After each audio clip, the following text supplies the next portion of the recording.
What's up guys, Rich from Wormico here, and in this video I want to talk to you about a user-friendly worm composting system that I designed from scratch. Check it out.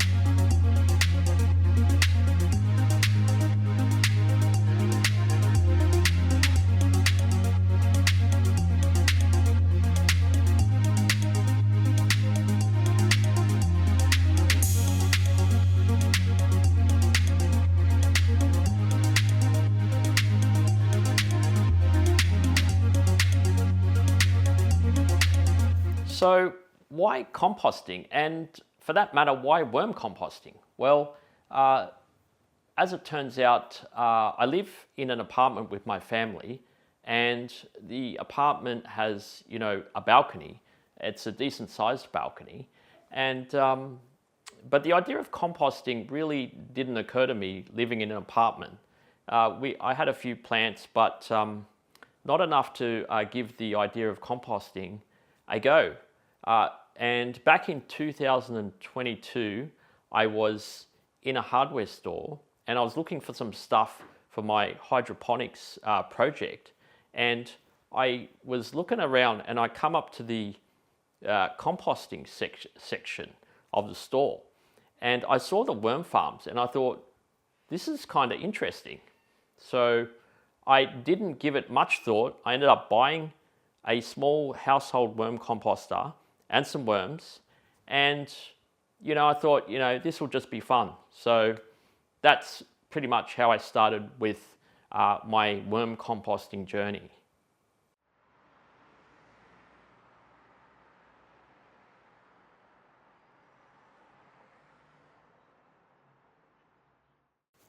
Okay, so I get my first worm farm and I open it up and I read the instructions. And, it all looks pretty simple actually. You add the bedding and you get some spare cardboard, you tear it up, and then you add the worms and you just, after that I wasn't sure what do I do next. I've got worms, I've got the cardboard, I've got the cocoa coir that it came with, and I kind of didn't know where I should go to from here. So I think that was the stage where I had an initial bit of a problem with the worm composting project. And so ended up, I think I put some food in, didn't know how much food to put in, added some, closed the lid and put it in the laundry. And I basically forgot about it because I got sidetracked with my other projects. And then I ended up coming back to it and realized that I should have checked on them a bit earlier. And when I checked them, I discovered to my surprise that it was actually working, and it was working really well.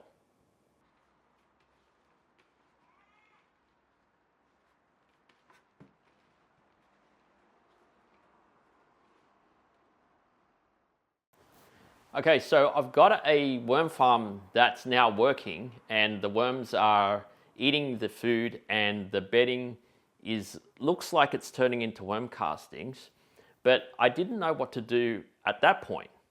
So I went onto my computer and I checked, YouTube and checked out the content on YouTube about worm farming, and I also went onto Facebook and I joined a whole bunch of groups Facebook groups to work out how are other people doing this type of worm composting activity. And as it turns out, there's quite a few people that do it, and they're really into it, and they know a lot about it. So I just looked up a lot of the people's posts and the comments, and what happened was I got probably too much information, because there's different advice from different people about what the best way to run a worm farm.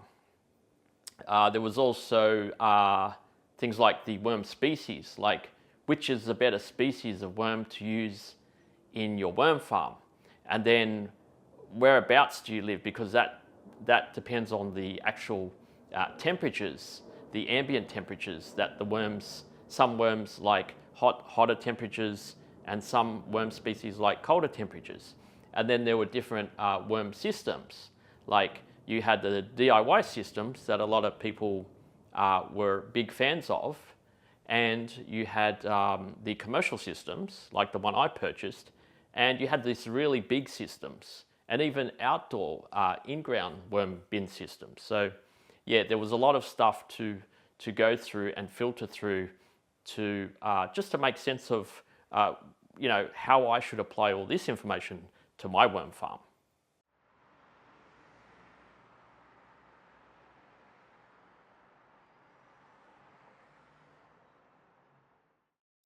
So after I got all the fun learning experience sorted out, then I was looking into, okay, let's ramp it up a little. Let's get a bit more expert level, or at least advanced level.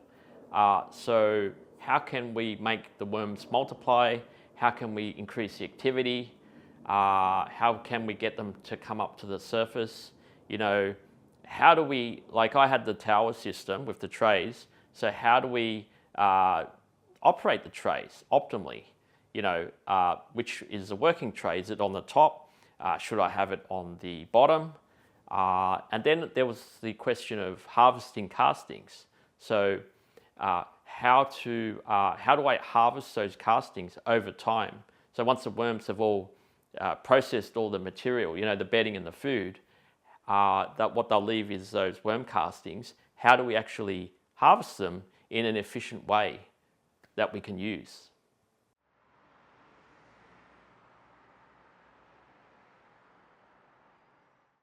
So the tower that I had was pretty cool. It was small, it was portable, it wasn't too heavy to move around. I could use it in my laundry, I could take it out to my balcony. But then I started to think, is this the best design for a worm tower? I looked at other worm towers, and essentially they were similar in design. They had a different exterior or external appearance, but internally, functionally, they all did the same thing. And so people had the same sort of or similar issues with worm towers. So it got me thinking, could a better worm tower design be made? And then I thought, well, if it could, what would be a wish list of features that the worm tower could have? So I started thinking, well, I could, if it was easy to harvest the castings, for example, that would be great. If I could spend less time on it, so low maintenance. If it was easy to clean the sump out, because that is a pretty messy job, and you also disturb the trays and the worms when you start juggling the trays to get to the sump. Airflow, also the idea of continuous, like a continuous worm system. I love the idea of the CFT, the continuous flow through systems, and where you feed from the top and you just harvest at the bottom, and it just keeps going like that.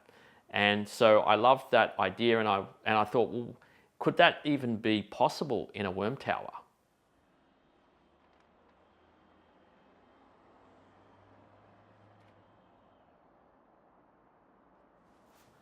So what happened next was I went into this, what you could best describe as the design phase. I started designing lots of different systems, what I thought would be an interesting alternative to a worm tower, or even maybe not so much a worm tower. And I went in and looked at things like how to increase worm activity, and how to make it so that it was easy to sort of like harvest the worm castings, and how to add on systems. I also looked into insulation and whether or not worms would be improved, in efficiency if they're in an insulated environment. So there was a lot of designs that I went through, but the important thing was that I needed to follow some key fundamentals, and that was it had to be modular and portable, because I still need to have it designed for my situation living in an apartment. It had to be easy to harvest the castings. So, I didn't want to have a lot of trouble getting the castings. And also, if I could get the castings sort of like piecemeal, would be awesome. And it had to be designed for worm comfort. So I thought that, the more comfortable the worms would be in whatever environment they lived in, the more efficient they would be in terms of reproducing and breaking down all the food and the bedding.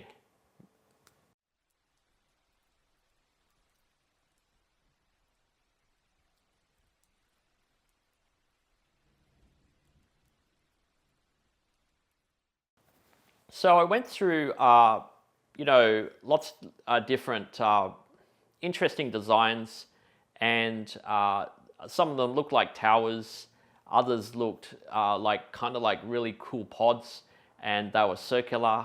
And I had, the idea of circular type shape to allow material flow. Essentially, I started working on the idea of material flow and this idea of a continuous system, and that it would involve material flow from the top to the bottom. And I kind of got stuck. I remember getting stuck, and I reached a point where I couldn't work out, I knew what I wanted and I knew how the material should flow, but then I didn't know how it should flow. And I kind of got stuck, and I remember that was for a while, and I didn't know what to do. So I thought, well, I'll just go to the hardware store, same hardware store that I got my first worm bin, and I'm just going to look around and see if I can find something that might inspire me or knock something together to, help with the material flow that I'm trying to work out how to do. So I walked down this aisle in this hardware store, and I remember seeing these white buckets that were just stacked really high up and right in the middle of the where people walk. And I thought, who would put these buckets here? And someone could just walk past and knock them over. Anyway, I went over to them, and I thought, well, hang on, this is like the idea of stackable trays, essentially like buckets that being stacked. And then I started moving them, and when I moved them, I was kind of shocked because rotating them felt kind of effortless, and it was exactly what I was looking for. It was sort of ease of movement and in a stackable formation. And at that point, I realized that was my answer.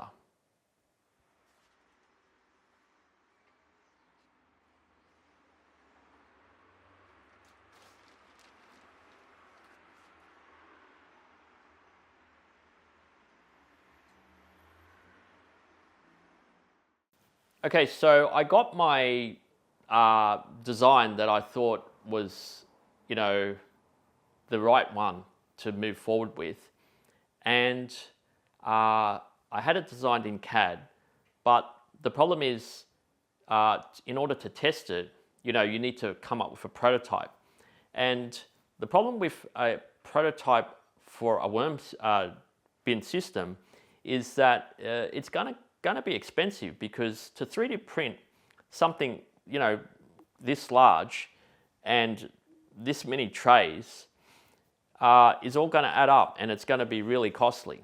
So I was trying to think of a way, how do I get around that problem? I need to test it, and I need to test it with my design ideas, but how do I do it? So what I came up with is I went to the hardware store again, and I found these garden sieves.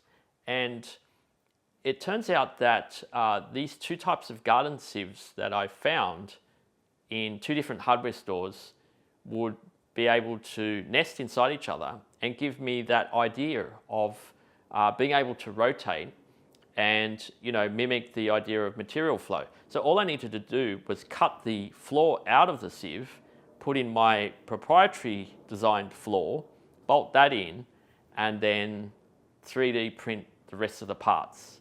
And that's what I ended up doing, and then I started to test it. And again, the testing was like, it was very time consuming, and it was actually costly, because I had to 3D print all the different types of floors and then see which one worked the most optimal.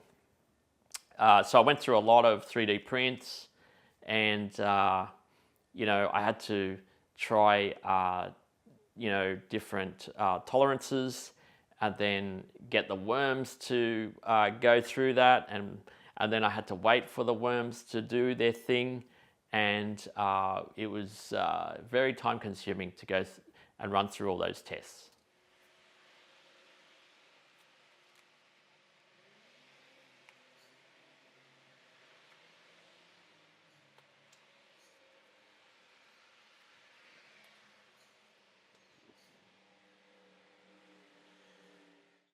So after doing all those tests and, you know, finally getting a workable prototype, I came up with the final design.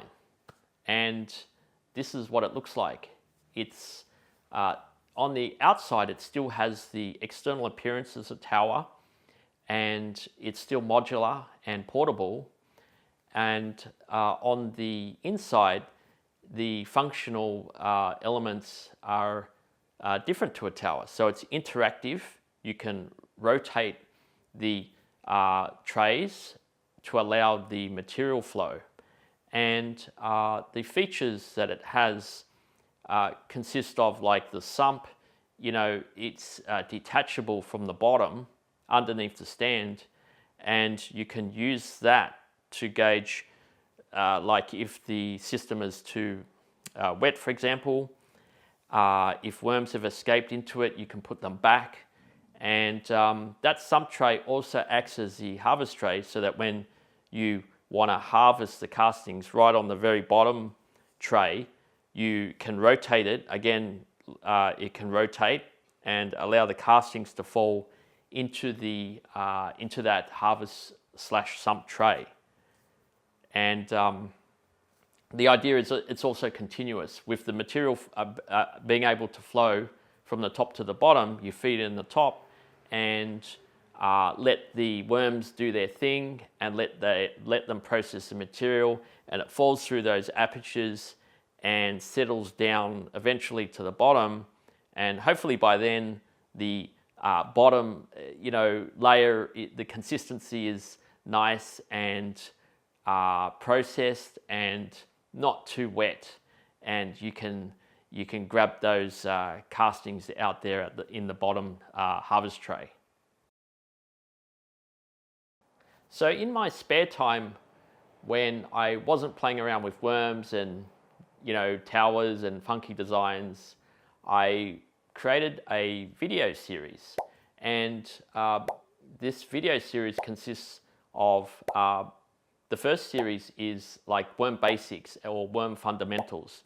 So it'll take you through, you know, learning about the worm tower and how to set it up, what type of bedding, how to feed, you know, how to use the worm castings, all the good stuff about worm composting. So it was primarily made for people who, like myself, years back when I didn't know, how to start and how to keep going and what to do and what happens if there were problems.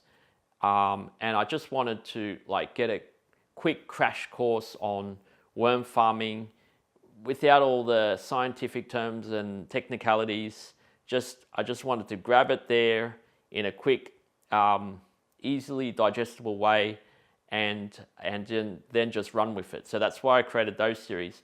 And there's another series that I created which consists of 4 parts, and it goes into the mechanics of the Wormico tower itself. So like the things like the fact that it uses material flow, how the material flows between the trays, and compression, and things like the aeration, like how important moisture is, and also the continuous nature of the system, how it can work continuously. So those series, the basics and the mechanics, are available on YouTube. So if you can, guys, go to the channel. It's called Wormico. Check it out, and if you could have a look at it and leave me a like, that would be great. If you can comment, awesome. And if you can subscribe, that'll be fantastic.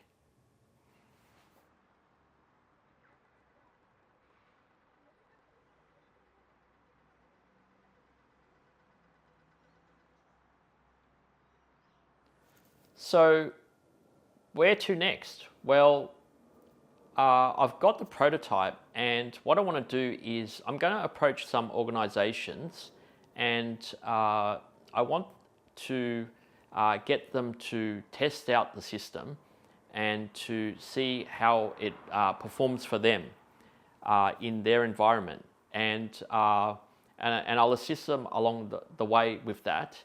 And I want to get some feedback about how the system goes, and what they liked about it, what they didn't like about it, and then I want to see if I can improve based on that feedback. And then I'm going to come back and I'm going to let you guys know how that all went, how the testing went, what I discovered, what was good, what was not so good, and just keep you guys up to date. So yeah, so what I'd like to do is, if you guys could just, I've got a website. If you guys can just visit the website, it's wormico.com. And if you could just register your interest by putting in your name and your email address, that would be great. I'll then keep you informed through the mailing list. You can also subscribe to this channel. You can also comment on my videos. That would be very helpful. If you can some of the videos, that will be awesome as well. So yeah, just getting started with this project and this system, and yeah, let's see where this takes us. Thank you very much for watching, and I hope to see you guys soon. Thanks a lot, and bye for now.